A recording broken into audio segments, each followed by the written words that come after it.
আপনারা জানেন যে সিচুয়েশনটা প্রত্যেক দিন চেঞ্জ হচ্ছে, কখনো বেশি কেস রিপোর্ট হচ্ছে, কখনো কম কেস রিপোর্ট হচ্ছে। আমরা আমাদের তরফ থেকে প্রস্তুতিটা কিন্তু লাগাতার বাড়িয়েই যাচ্ছি।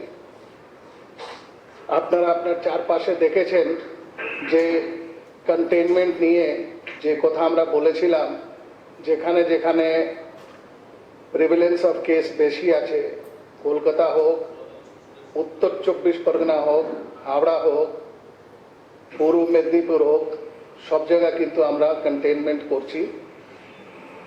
আর আসানসোল, দুর্গাপুর এলাকাতেও যেখানে যেখানে সমস্যা রয়েছে আমরা কন্টেইনমেন্টে কাজ করছি।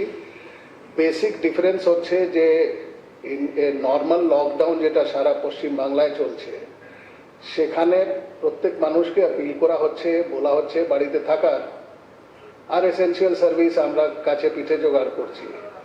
In case of containment measure আমরা সেই এলাকাকে ব্যারিকেড করে বন্ধ করছি, ওখান থেকে বাইরে আসতে দিচ্ছি না, ভিতরে যেতে দিচ্ছি না। কাজে কন্টেইন করার আগে নানা রকম প্রস্তুতি আমাদেরকে প্রশাসন থেকে নিতে হচ্ছে, সেটা আস্তে আস্তে আমরা যেখানে যেখানে প্রয়োজন হচ্ছে সেখানে আমরা করছি। আজকে দিনে আমাদের 23টা জেলার মধ্যে 9টা জেলাতে একটাও কেস নেই, 0 কেস। 10টা জেলা আছে যেখানে অল্প কেস রিপোর্ট হয়েছে, তার মধ্যে কয়েকটা জেলা আছে উত্তরবঙ্গে যেখানে গত 15 দিন 20 দিন ধরে কোনো কেস রিপোর্ট হয়নি। আর 4টে জেলা আছে যেখানে হাই প্রিভিলেন্স আছে, যেটাকে রেড বলা হচ্ছে, কলকাতা, হাওড়া, নর্থ 24 পরগনা, পূর্ব মেদিনীপুর। এবার দেখুন ইন্টারেস্টিং, পূর্ব মেদিনীপুরে লাস্ট কেস রিপোর্ট হয়েছিল 11 এপ্রিল। তারপরে যেহেতু 19 এপ্রিল একটা কেস আবার এসে গেছে, কাজে পূর্ব মেদিনীপুর যেটা অরেঞ্জে যাওয়ার কথা ছিল সেটা আবার রেডি থেকে গেছে। আবার আমাদেরকে 14 দিন ওয়েট করতে হবে অ্যাজ পার আইসিএমআর গাইডলাইন। আপনারা জানেন এই যত কাজ হচ্ছে এখানে ন্যাশনাল ডিজাস্টার ম্যানেজমেন্ট অ্যাক্ট অনুযায়ী যা কিছু নির্দেশ আমরা পাচ্ছি সেটা পালন করছি। আইসিএমআর গাইডলাইন হেলথের ব্যাপারে আমরা পালন করে কাজ করতেই চলেছি। এখন আমি আপনাকে টোটাল কেস যেটা আজকে রয়েছে, যেটাতে সাধারণ মানুষের একটু এক্সপেকটেশন থাকে নাম্বারটা জানা। গতকাল আমরা অ্যাক্টিভ করোনা পজিটিভ কেস বলেছিলাম 245। 245টা case was reported to be active corona positive yesterday. Today new corona positive case যেটা আমরা পেয়েছি তার সংখ্যা হচ্ছে 29। গত দিনের তুলনায় মানে গতকালের তুলনায় এটা একটু অবস্থা ভালো দিকে গেছে, কিন্তু যেহেতু একদিনে কোনো ধরনের নিষ্কর্ষ নেওয়া উচিত হবে না, কোনো রেজাল্ট হিসাবে ধরা উচিত হবে না, কাজে আমাদের যে প্রয়াস রয়েছে তাতে কোনো রকম ঘাটতি না রেখেই তথ্য দিচ্ছি আপনাকে। নতুন করোনা পজিটিভ কেস যেটা 21 এপ্রিল আমরা রিপোর্ট করছি 29। কেস ডিসচার্জ 0, আমরা আজকে কোনো কেসকে ডিসচার্জ করি নেই। Total active case as on 21 April হচ্ছে 274। 274টি কেস আছে যেটা আমরা আজকে রিপোর্ট করছি active corona case. Death figure has increased by 3. Our audit committee has found that 3 more deaths have been related directly to COVID. This is death due to COVID. তাহলে total সংখ্যা death সংখ্যা পশ্চিমবঙ্গে আজকে দিনে দাঁড়াচ্ছে 15। Total deaths directly related to COVID is 15 in West Bengal today. Total discharge আমি আগেও আপনাকে বলেছি আজকে কোনো ডিসচার্জ হয় নাই, এই জন্য গতকাল 73 জনের ডিসচার্জের সংখ্যা পরিসংখ্যান দিয়েছিলাম, দ্যাট রিমেন্স দ্য সেম। আজকে যে কেস আমরা পেয়েছি 29টা কেস, সেই কেস এসেছে কলকাতা, হাওড়া, নর্থ, সাউথ, এই 4টে আপনারা বুঝে নিন, এই চারপাশের জেলাগুলি থেকে, নদিয়া, পশ্চিম বর্ধমান আর হুগলি। এই 7টে জেলা থেকে যে কেসগুলো এসেছে সেসব শুধু 29 সংখ্যা দাঁড়াচ্ছে। আমরা টেস্টিং ক্ষেত্রে যেটা একটা সবার ক্ষেত্রে এই ব্যাপারটা বারে বারে জিজ্ঞেস করা হয়েছে, মিডিয়াতে ওই প্রশ্নটা এসেছে, টেস্টিং ক্ষেত্রে আমরা কোয়ান্টাম জাম্প করেছি। গতকাল আমরা টেস্ট করেছি 713 case. This figure was 400 something yesterday. Today it has been increased by 713. Total testing done in West Bengal stands at 6182. 6182 is the total testing done in Bengal, which includes 713 test, যেটা গত কাল থেকে আজ এই 24 ঘন্টার মধ্যে আমরা করেছি। আমাদের দুটো নতুন ল্যাব অ্যাড হয়েছে, একটা আরজি কর আর একটা সিএনসিআই রাজারহাট। এই দুটোই গভর্নমেন্ট ফ্যাসিলিটি আছে, আরজি কর আর সিএনসিআই। এই দুটোতে আজ থেকে টেস্টিং শুরু হবে। আশা করছি যদি টেস্টিং কনক্লুসিভ থাকে, প্রথমে দিকে টেস্টিংকে পিক আপ করতে একটা সময় লাগে, কিন্তু আশা করছি এখান থেকে আমরা টেস্টিং রিপোর্ট যেটা পাবো কালকে সেটা আমাদের সংখ্যাকে আরো বৃদ্ধি করবে। মালদাতে আবার আমাদের ফুল ফ্লেজেড কাজ শুরু হয়ে গেছে। গতকাল রিপোর্ট করেছিলাম, আজ অবধি টোটাল 74 টেস্ট হয়েছে মালদাতে, অল নেগেটিভ। এটা আমাদের জন্য একটা বলতে পারেন একটু স্বস্তিকর রয়েছে, যেহেতু মালদাতে কোনো কেস আসছে না। মালদাতে ল্যাব ছিল না, আমাদের ভয় ছিল যে ল্যাবের অভাবে বোধহয় ওখানে কেস ধরা পড়ছে না, কিন্তু অল টুগেদার 74টা কেস মালদাতে টেস্ট করা হয়েছে, এখনো সবকটা নেগেটিভ রয়েছে। র্যাপিড টেস্টিং শুরু হয়ে গেছে। আমি বলেছিলাম আইসিএমআর গাইডলাইন দু ধরনের জায়গাতে র্যাপিড টেস্টিং জন্য বলছে, one in red zone or hotspots and second in low prevalence areas. আমরা গতকাল আপনাদেরকে রিপোর্ট করেছিলাম কিছু সংখ্যা। আজকে total number of rapid test done in Calcutta and Howrah is 220, 220। 220তে র্যাপিড টেস্ট করা হয়েছে। এই রেজাল্ট স্বাস্থ্য ভবনে গেছে, ওরা যা কিছু ব্যবস্থা নেওয়ার আছে নিচ্ছেন। আমি আশা করছি এই সংখ্যাটা আরো বৃদ্ধি পাবে আগামীকাল, বিকজ আগামীকাল আমাদের টিম পৌঁছে গেছে। যে লো প্রিভিলেন্স এলাকা আছে, পশ্চিমাঞ্চলে কিছু এলাকা আছে, উত্তরবঙ্গে কিছু এলাকা আছে, সেখানে টেস্টগুলো শুরু হবে। কাজে আগামীকাল র্যাপিড টেস্টের সংখ্যাটা বাড়বে বলে আমরা মনে করছি। আমি মেটেরিয়াল নিয়ে খুব বেশি বলছি না, আপনারা জানেন গতকাল অবধি আমরা যেটা আপনাকে বলেছি, এখন সিস্টেমটা প্রায় স্টেবিলাইজ করে গেছে। 4 লাখ থেকে বেশি পিপিই, 2,50,000 N95 মাস্ক, এই ধরনের জিনিস আমরা সব জায়গায় দিয়েছি। কোয়ারেন্টাইনের মধ্যে 373 জন আরো বেড়েছে গভর্নমেন্ট কোয়ারেন্টাইনে। আপনারা জানেন যেই মুহূর্তে একটা পজিটিভ কেস বেরোবে, তার ডাইরেক্ট কন্ট্যাক্টে যারা রয়েছে তাদেরকে আমরা সঙ্গে সঙ্গে ইনস্টিটিউশনাল কোয়ারেন্টাইন করি।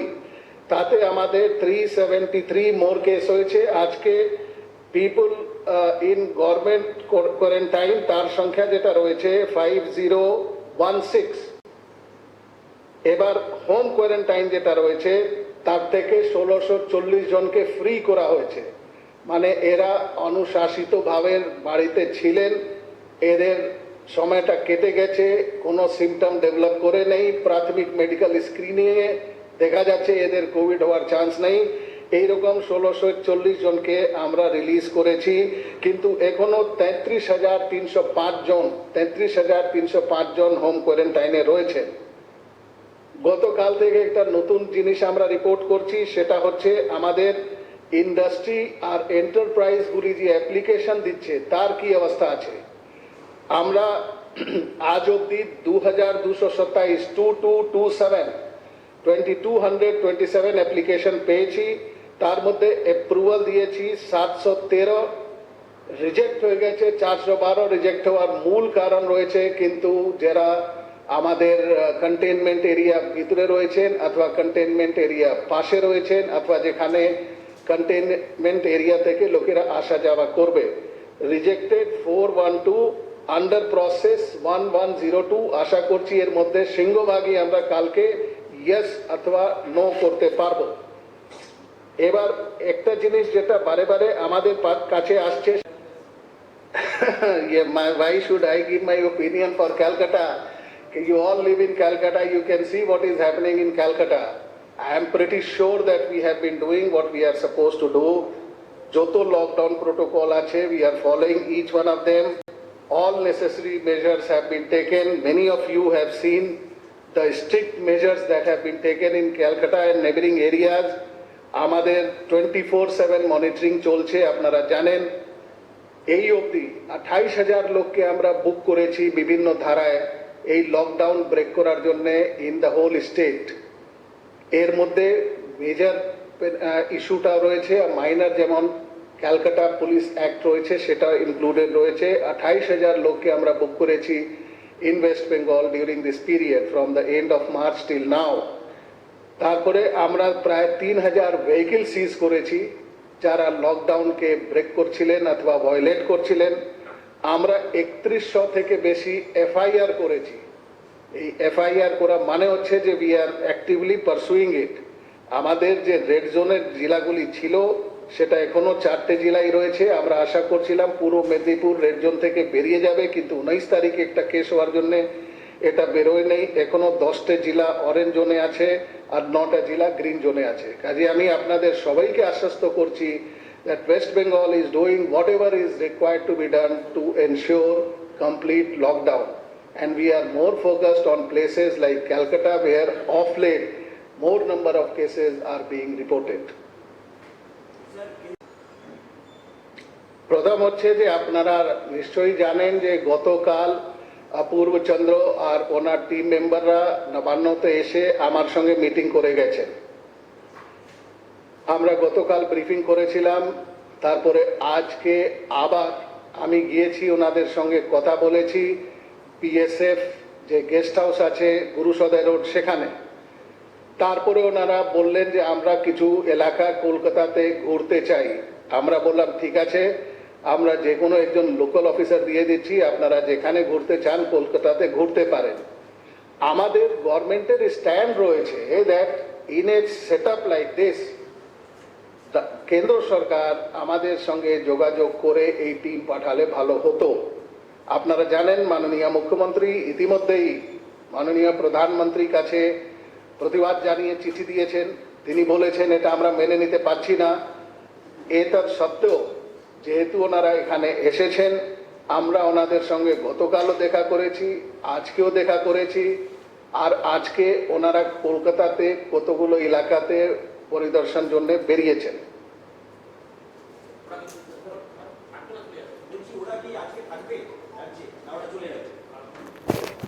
দেখুন, আমরা তো ওদেরকে ডাকি নাই কি আপনারা আসুন 3 দিন আমাদের অতিথি হয়ে থাকুন। ওরা নিজে ইচ্ছায় এসেছে, নিজে ইচ্ছায় যাবে। কিন্তু আজকে যখন আমার মিটিং হলো এই ধরনের কোনো সংবাদ ওরা দিলেন না যে উনি আজকে অথবা কালকে চলে যাচ্ছেন। সেটা যেটা বলেছেন আমরাও তাই মনে করি। কেন্দ্র রাজ্য কোনো ধরনের সংঘাত বাঞ্ছনীয় নেই, কিন্তু তার জন্য শুধু রাজ্যকে দোষী করা তো উচিত হবে না। দুপক্ষকেই কিন্তু সেই ডিসিপ্লিনটা দেখাতে হবে, এটাই আমরা আশা করছি।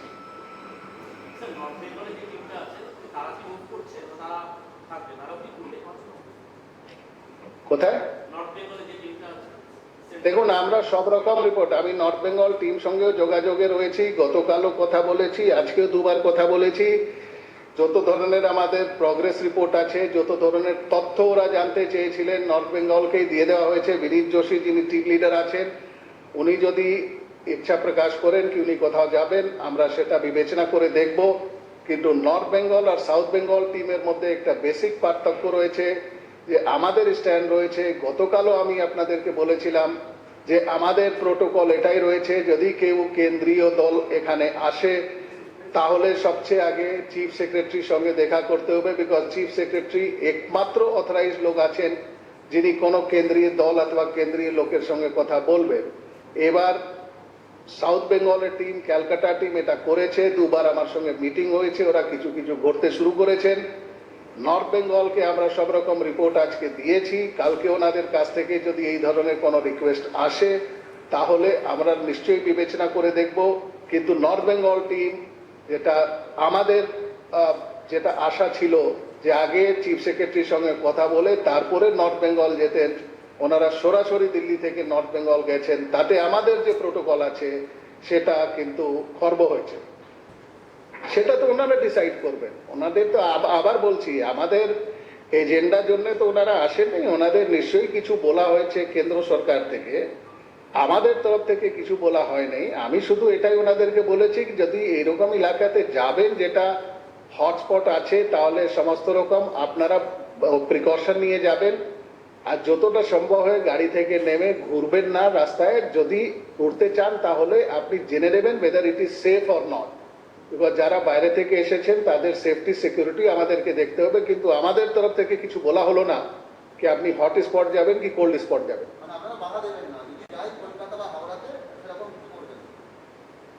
হাওড়া ওনারা বলেন নাই, ওনারা কলকাতা বলেছিলেন, আমরা বলেছি কলকাতা ঘুরুন, কলকাতা পুলিশের একজন আধিকারিককে দেওয়া হয়েছে যারা যিনি এলাকা চিনেন, ওনারা যেখানে যেখানে ঘুরতে চাইবেন ঘুরিয়ে দেওয়া হবে। সব প্রশ্নের উত্তর আজকে দেব না আমি তো আপনাকে বললাম, যখন আপনি হাওড়া নর্থ 24 পরগনা সব জিজ্ঞেস করছেন, আমি আপনাকে কি বললাম যে ওরা ইচ্ছা প্রকাশ করেছেন কলকাতা ঘুরবে, আমরা কলকাতা ঘোরার ব্যবস্থা করেছি, ওরা ইচ্ছা প্রকাশ করবেন নর্থ 24 পরগনা ঘুরবেন কি সাউথ 24 পরগনা ঘুরবেন তখন আমরা দেখব। ঠিক আছে, এনিথিং এলস? ইয়েস, পিছনে, হ্যাঁ বলুন।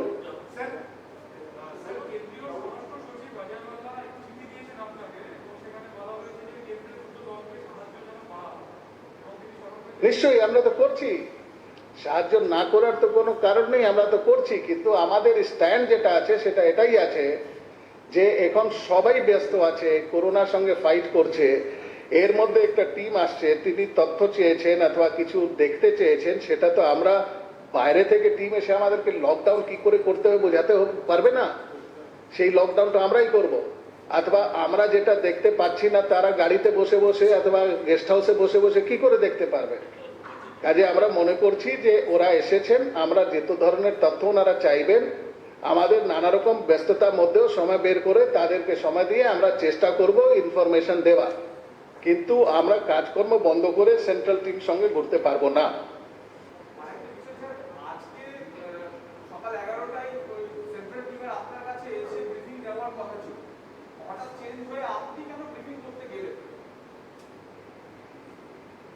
ব্রিফিং ইজ ইম্পর্টেন্ট কি আমি গেলাম কি ওরা আসলো সেটা ইম্পর্টেন্ট। তাহলে আপনি বুঝতে পারছেন যে আমরা এই ব্যাপারটাকে সিরিয়াসলি নিচ্ছি। আমরা যেহেতু 11টার সময় আমি ব্যস্ত হয়ে গেলাম, আমার অন্য মিটিং এসে গেল, এই জন্য আমি 11টার সময় ওনাদেরকে সময় দিতে পারলাম না, পরে ওনাদের সঙ্গে কথা বললাম, আমি গিয়ে দেখলাম ওনাদের আর কোনো অসুবিধা নেই, তো এই জন্য আমি গিয়ে কথা বলে চলে এসেছি। দেখুন, আপনারা আমাকে স্পেয়ার করবেন, এই ধরনের যদি পলিটিক্যাল কিছু থাকে সেটা থেকে আমি খুব এখানে বলতে পারবো না কি হয়েছে, প্লাস ইন্ডিভিজুয়াল কেসগুলো যে এক্সপিরিয়েন্স আছে আমরা না দেখে বলতে পারবো না, কিন্তু উনি একজন মেম্বার অফ পার্লামেন্ট হিসাবে যদি এটা নিয়ে উদ্বিগ্ন আছেন, নিশ্চয়ই আমাদের দায়িত্ব হচ্ছে ওনাকে জানানো ফ্যাক্ট কি আছে। কোভিড ক্ষেত্রে যেটা হচ্ছে, এটা আপনাদেরকে আগেও বলেছি, আবার আমি বলছি যে কোভিড সাসপেক্ট আর কোভিড পজিটিভ দুটো ডেড বডি ডিসপোজাল কিন্তু একই রকম হবে। টেস্টে নেগেটিভ থাকলেও যদি কোভিড সাসপেক্ট হিসাবে ওকে চিহ্নিত করা হয়েছে, আপনারা জানেন আলিপুরদুয়ারে এরকম একটা কেস হয়েছিল যেখানে একটা কোভিড সাসপেক্ট ছিলেন, যাকে আমরা যখন ক্রিমেট করতে গিয়েছিলাম ঝামেলা হয়েছিল, কিন্তু কোভিড সাসপেক্ট হলেই কিন্তু প্রোটোকল একই হয়ে যাচ্ছে। এবার যখন মাননীয় সাংসদ বলেছেন ওখানে এই ধরনের প্রবলেম আছে, আপনারা কাইন্ডলি আমাদের কাছে পাঠাবেন, আমরা ব্যবস্থা নেব, যদি কোনো ঘাটতি থাকে তাহলে আমরা সঙ্গে সঙ্গে এই ঘাটতিটাকে পূরণ করব। ঠিক আছে? আরে আপনি কি করে ডিসাইড করছেন লাস্ট?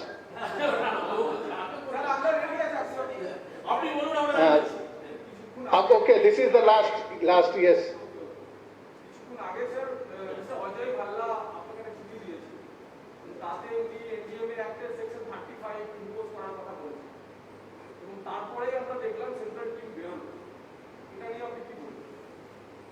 এই চিঠি এখনো আমার কাছে আসেনি, আমি আশা করছি যে এই চিঠি আসলে আমরা যা কিছু করার আছে সেটা করছি as per the act and as per the guidance of the supreme court. কিন্তু আমি আগেও আপনাকে বলেছি যে অ্যাজ এ স্ট্যান্ড, আমাদের স্ট্যান্ড হচ্ছে যে সেন্ট্রাল টিম পাঠানো যেটা হয়েছে যেভাবে সেটা ঠিক হয় নাই, এটাই আমাদের গভর্নমেন্টের স্ট্যান্ড। কিন্তু যতটা সম্ভব সহযোগিতা করার আমরা করছি। ঠিক আছে, thank you very much. Sir এই যদি